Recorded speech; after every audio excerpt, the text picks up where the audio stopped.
Truck here. Gonna go ahead and read this article for you. They just wanted us to read about a white boy and his dog while teenager Marley Diaz fought back.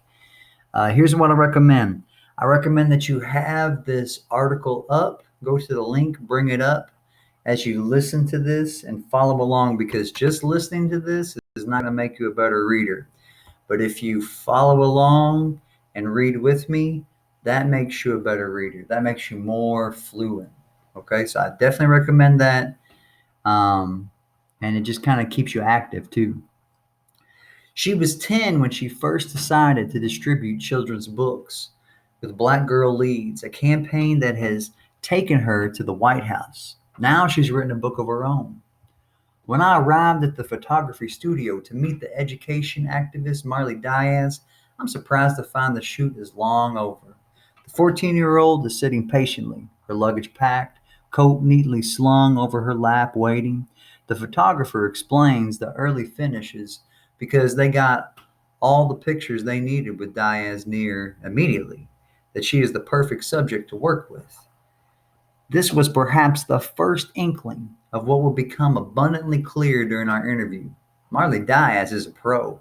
Despite her tender years, the campaigner for diverse children's books, which took her from her New Jersey hometown to the White House, carries herself with a mature confidence and with a wherewithal perhaps born from a deeply held conviction. We live in an unfair world and we have to fight back, she says, leaning forward in her seat, her elbow resting on the table. She's wearing a vivacious green jumpsuit, the outfit of someone who's not afraid to be seen. Her role is, Diaz explains, to motivate young girls, regardless of their race or their experience, to get out there and do the things you love and that will help other people. Diaz was 10 the day she came home from school to eat pancakes with her mother and vented her frustration about being assigned to read Where the Red Fern Grows by Wilson Rawls again. It's one of those classic books that existed in our school system for so long. My great grandparents remember when the book came out. I read it last year and it was still assigned. Every single year they wanted us to read a book about a white boy and his dog. Diaz decided at 10 years old to collect books with Black Girl Leads to raise awareness of books with diverse characters and the overpresentation of books with white leads in the school system. Her target was 1,000 books, which would then send to a school, which she would then send to a school in Jamaica that her mother had attended. I didn't pick my own school because I realized that even in all black spaces like Jamaica, where it's majority black people, they don't see themselves, and the narratives of white people are still being pushed onto people. I'm gonna go ahead and bring in a guest speaker because this is, you get tired of hearing my voice. Go ahead, man, whenever you're ready. Oh, thank you, Vivi.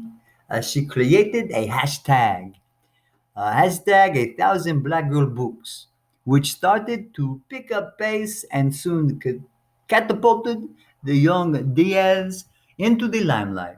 Two of the first books I collected were Grace for President by Kelly DePuccio and Brown Girl Dreaming by Jacqueline Woodson. She says, since the campaign launched in 2016, she has collected well over 12,000 books, organized a reading party at the White House, shared a stage with Oprah Winfrey, appeared on the Ellen DeGeneres Show, and guest edited a special edition of Elle magazine, all while keeping up with her classes and doing her homework.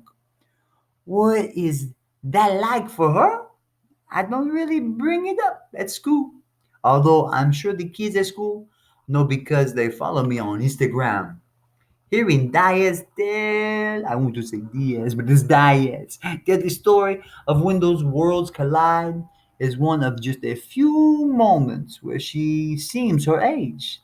The other times are when she notes what trainers I'm wearing and playing groans when I say, I still have more questions. She giggles to a story about how her friends responded to her getting the phone number of Rowan Blanchard, an actor on the Disney Channel, at the Teen Vogue Summit. I'm at the time.